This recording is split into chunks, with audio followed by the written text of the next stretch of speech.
queridos alunos do módulo 2, nós agora vamos para a página 301 da nossa apostila. Vamos agora à aula Oficina Falar em Público 1.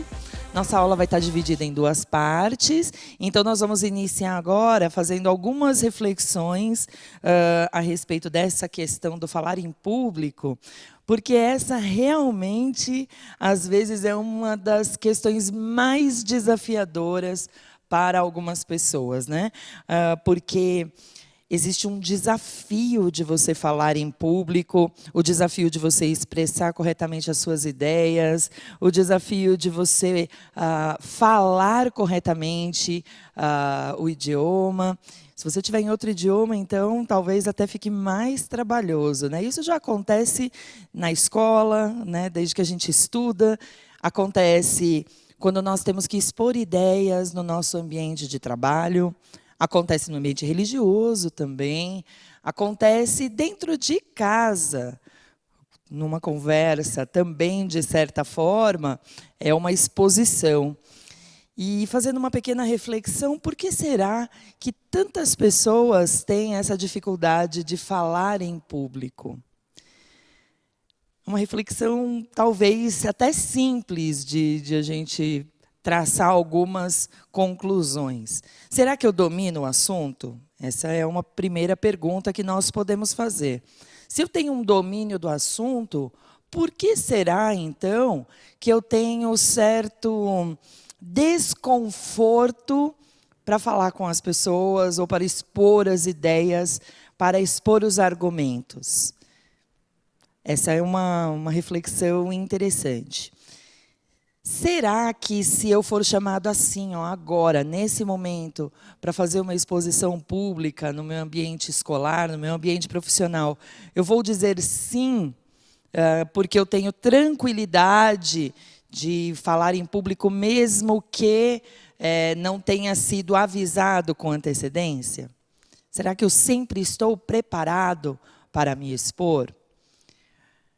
São perguntas, tantas perguntas que a gente pode fazer, e nós vamos responder algumas delas, vamos refletir sobre algumas delas a partir aí do nosso material, do que nós temos escrito aqui.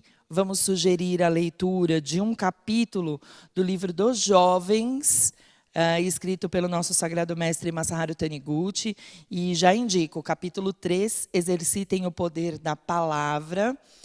Porque uma das maiores dificuldades do indivíduo é o medo de ser julgado. Nós temos medo de como as pessoas, o ser humano tem medo de como as pessoas vão olhar para o que ele está falando, para o como ele está falando, para o como ele está, para a sua indumentária, como ele está vestido, enfim. Esse receio, que não é consciente necessariamente, mas é algo que está lá, alojado no subconsciente do indivíduo, de como a pessoa vai olhar para ele, o que ela vai pensar daquilo que está sendo dito, e daquela pessoa faz com que tenhamos medo. E o professor Masaharu Taniguchi, já logo no comecinho do capítulo 3, ele fala a respeito deste dom maravilhoso que muitas pessoas têm, mas que poucas pessoas até se lembram que têm, ou observam que têm, que é o dom de falar, o poder da palavra. Ele diz o seguinte: existe um dom que, embora valiosíssimo, muitas pessoas costumam esquecer que o possuem e não se empenham nem um pouco em aprimorá-lo. É o dom da palavra, ou o poder da palavra. A nossa palavra, ela expressa o nosso caráter. Ela expressa quem somos, ela expressa o que nós sentimos, o que nós pensamos, ela expressa o como nós agimos no nosso cotidiano. Embora não pareça tão claro, o interlocutor, ou seja, aquela pessoa que está escutando, o interlocutor consegue ver a sua alma através das palavras que você usa. E aí eu estou falando você, mas eu estou falando para mim também. É possível que os senhores que estão aí, que vocês que estão aí, como alunos do módulo 2, que já tenham assistido inúmeras palestras, não só da Seiichi Noye, mas em outros canais, em outros locais, até no seu ambiente profissional, você sabe identificar, é uma coisa interna, né? Você consegue sentir quem é aquela pessoa só ao escutar o que ela fala. E o professor Taniguchi ainda continua: se não somos capazes de transmitir com clareza, exatidão e firmeza as nossas ideias, os nossos desejos, enfim, tudo aquilo que gostaríamos de expressar, pode-se dizer que estamos destituídos da mais poderosa arma dessa vida. Olha que curioso como o nosso Sagrado Mestre coloca. Essa é a importância da palavra. Nós precisamos assimilar aquilo que vai ser dito e transmitir vou repetir aqui pela importância do que está dito aqui no texto, né? Nós precisamos transmitir com clareza, exatidão e firmeza as nossas ideias. Não é só simplesmente falar, soltar ao ar aquilo que você escreveu ou aquilo que você estudou. É ter realmente propriedade, aquilo fazer parte de você, você ser firme e convicto daquilo que você está dizendo, sentindo aquilo, ao ponto, né, tendo domínio dessa mensagem, ao ponto de você conseguir realmente que esta mensagem seja captada por seu interlocutor sem ruído de comunicação. Um dos ruídos de comunicação mais comuns, ele está justamente na maneira como a pessoa transmite a ideia. Porque quem recebe a ideia também vai receber a ideia a partir dos referenciais que ela tem. E se você quer alcançar o propósito da comunicação efetiva, é preciso que o seu interior tenha realmente muita firmeza e convicção daquilo que você pretende transmitir como mensagem, tá bom? E por isso, um dos pontos importantes é como você pronuncia as palavras. E aí eu vou fazer referência novamente aqui ao livro, agora na página 46. O nosso Sagrado Mestre diz assim: há pessoas que não pronunciam claramente as palavras e falam de modo tão confuso que os outros não podem entender sequer a metade do que dizem, né? Você já deve ter se comunicado com pessoas que engolem o final da palavra, que às vezes não pronunciam tão bem, com tanta clareza as palavras, e isso prejudica o interlocutor e, fundamentalmente, a transmissão da mensagem. Nós estamos num ensinamento tão maravilhoso, né? É um ensinamento que vem justamente através da palavra. Claro, ele vem da palavra escrita, mas essa palavra escrita chega, muitas vezes, até o outro lado, através daquilo que nós falamos, do como nós nos expressamos. E o mestre ainda diz: as pessoas que não exercitam o seu poder da palavra não conseguem oferecer ao mundo nem a metade de sua verdadeira capacidade. Nós somos imagem e semelhança de Deus. Temos no nosso interior, no âmago da nossa vida, a potencialidade infinita. E quando nós realmente exercitamos o poder da palavra, o que acontece? Nós exercitamos extrair o que há de mais sublime no interior de cada um de nós, que é justamente o tesouro que nós recebemos de Deus. Se através da palavra nós colocamos na pauta, né, o nosso caráter, nós colocamos a essência do ensinamento, é fundamental que nós nos apropriemos do que nós vamos falar.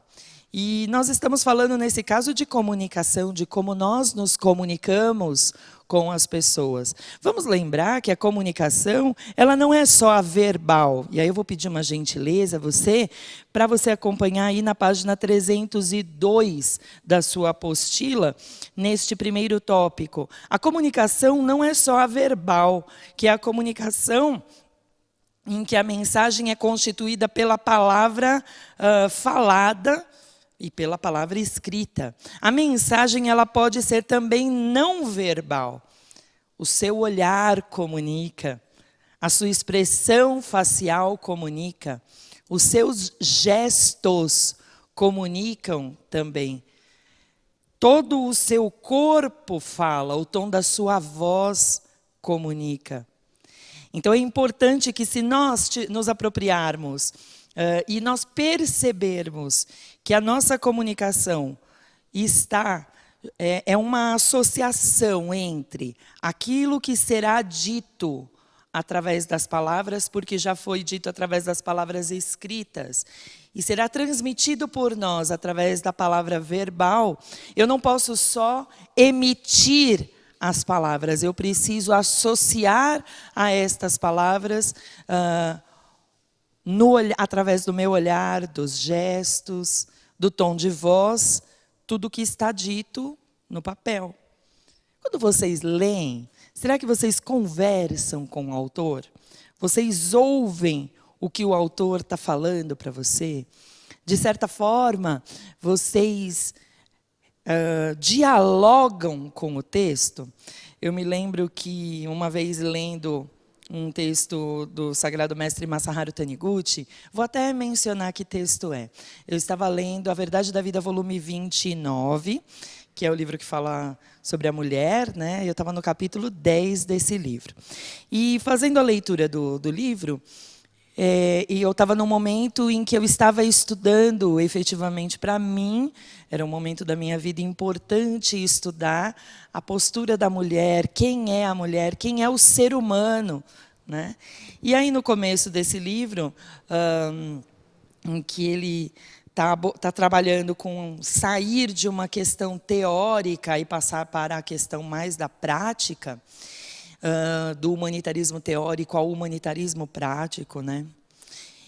Aí ele fala que a doutrina moral da Seicho Noye é cuidar de si mesmo. E aí, quando eu olhei, eu falei, mestre, engraçado, foi assim mesmo. Mestre, o que o senhor está falando? Do que o senhor está falando? Não, é ajudar a si mesmo? Não, não é ajudar a si mesmo, é ajudar o próximo. A gente tem que fazer o máximo pelo próximo. E aí eu falei, vou ler de novo, mestre, acho que eu li errado. Ou isso aqui é um erro de tradução. É o diálogo que a gente tem como se, através daquele texto, que é escrito com o sentimento, ele é escrito com todos os elementos que vão além das palavras escritas. E o interlocutor também, ele está se relacionando com aquele texto além do que as palavras que estão escritas, está sentindo o que está ali, né? Aí fui ler eu de novo. A doutrina moral da Seicho Noye consiste em ajudar a si próprio. Aí ele continua falando, é comum que as demais doutrinas falem em ajudar ao outro. E aí eu parei de novo. Falei, nossa, não é um erro de tradução, então deixa eu entender isso aqui. E eu vou contar para os senhores que eu já tinha lido esse livro, já há algum tempo, já era um livro lido por mim. E aí eu estava fazendo uma outra leitura. Certamente naquele momento, lá atrás, isso não significava tanto para mim, mas naquele momento, agora, o diálogo se estabeleceu. Da mesma forma, quando nós vamos transmitir a verdade, quando nós vamos falar a respeito. E aí eu estou aqui falando da verdade porque nós estamos nos módulos de estudo da Seicho Noye, falando e estudando a respeito do ensinamento da Seicho Noye. E neste contexto, nós estamos falando do falar em público. Então, eu estou pensando em como nós falamos a respeito do ensinamento da Seichonoye. Mas, evidentemente, o que nós estamos conversando agora vale para os demais contextos da sua vida. Você pode aplicá-los nos demais, e deve, né? Aplicá-los nos demais contextos da sua vida. Então, a partir do momento que você se apropria daquilo que está no texto e sente e vibra aquilo que está no texto, você vai desenvolver o que o nosso Sagrado Mestre chama aqui, no Livro dos Jovens, na página 47, da arte de falar. Ele diz assim: as palavras daquela pessoa que tem um encanto especial. E só de ficar ouvindo, a gente começa a se sentir mais alegre, etc. Ela reflete a verdadeira arte de falar. Então, quando nós estamos pensando no falar em público, nós estamos pensando na beleza de expressar a verdade, o bem e o belo para as pessoas com quem nós estamos conversando. E para isso é fundamental se capacitar. E aí vem a palavra-chave do momento, que é a palavra treinamento. Ainda nesse trecho, o mestre fala assim: a leitura em voz alta de trechos de famosas obras literárias é de grande utilidade, pois além de servir para o treino da pronúncia, ensina-nos belas formas de expressão e ajuda-nos a adquirir um vasto vocabulário que nos permitirá transmitir com exatidão as nossas ideias. Super verdade isso. Eu sou uma frequentadora, né, uma pessoa que ama o ensinamento da Seichonoye, mas eu frequento a Seichonoye desde muito pequena. E aos 6 anos foi quando minha mãe me levou pela primeira vez ao ensinamento da Seichonoye. Naquela época eu gostava dos lanchinhos que eram servidos na reunião, logo depois eu fui para as reuniões de crianças. E nesse momento da vida, um pouquinho mais para frente, talvez aos 10, 12 anos, nós fomos convidados, né, minha mãe foi convidada a que eu participasse de concursos de oratória promovidos pela Seichonoye do Brasil. E foi uma grande oportunidade na vida de desenvolver essa arte de falar em público, a arte de falar.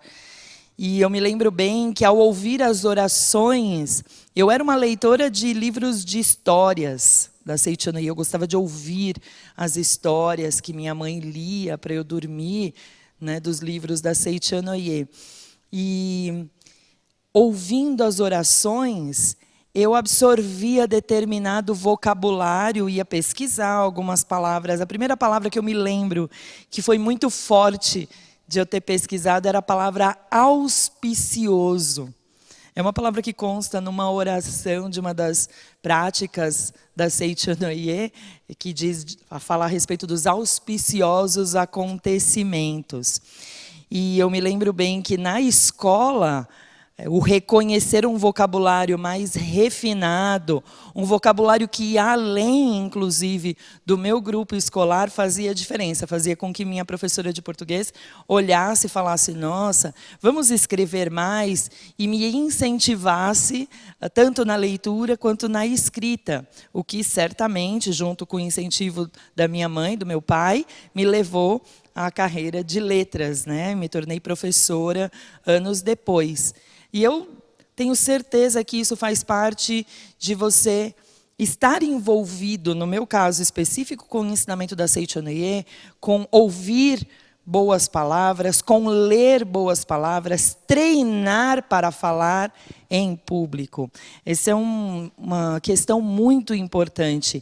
Então, quando o nosso Sagrado Mestre fala que hoje talvez não haja tantas pessoas, ele usa essa expressão, infelizmente, hoje em dia não existem muitas pessoas que possuem a verdadeira eloquência.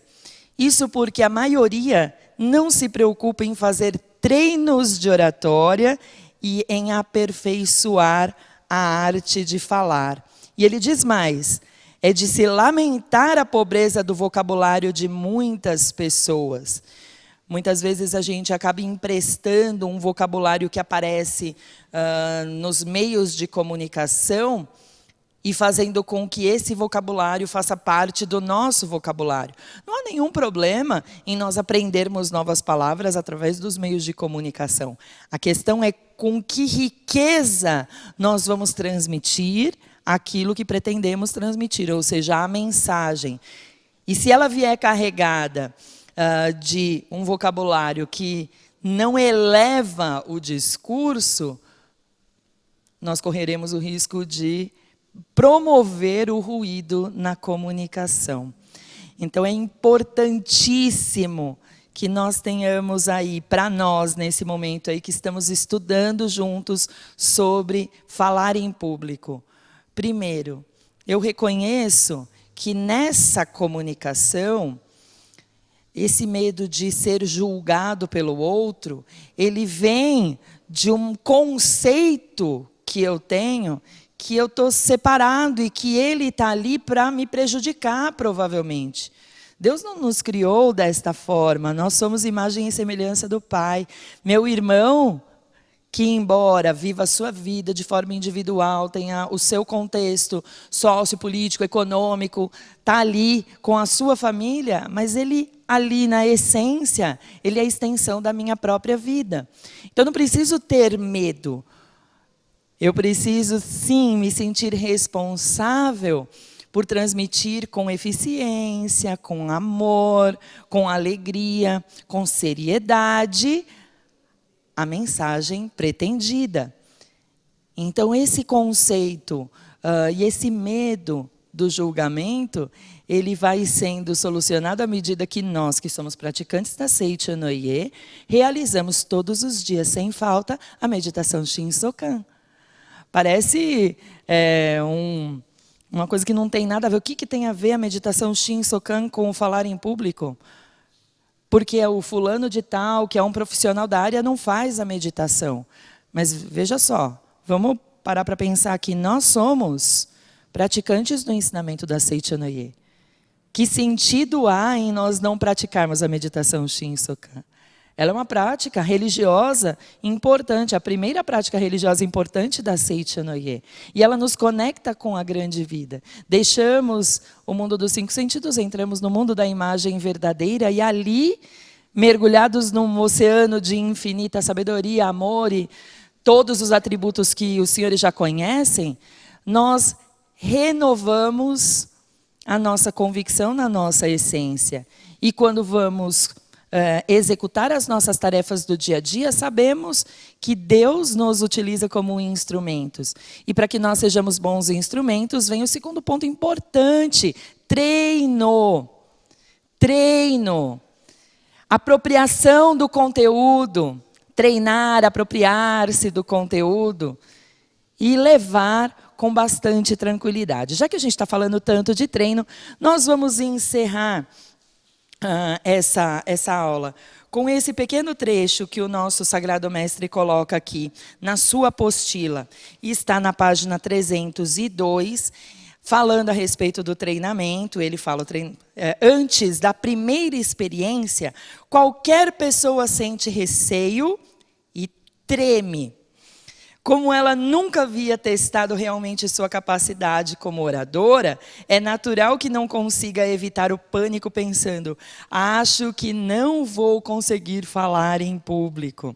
Eu conheço a história de um preletor da Seicho no Ie que foi fazer a sua palestra pela primeira vez, então tinha se preparado, estudado, orado, conversado com Deus, estava tudo certo, levou o livro e foi anunciado pelo apresentador, e quando chegou no público começou a falar e falou e falava empolgado, e aí de repente ele olhou para o apresentador e falou: quanto tempo eu tenho? O apresentador arregalou os olhos e falou: o senhor falou só 5 minutos, então o senhor ainda tem mais 40 minutos. E o apresentador sorriu.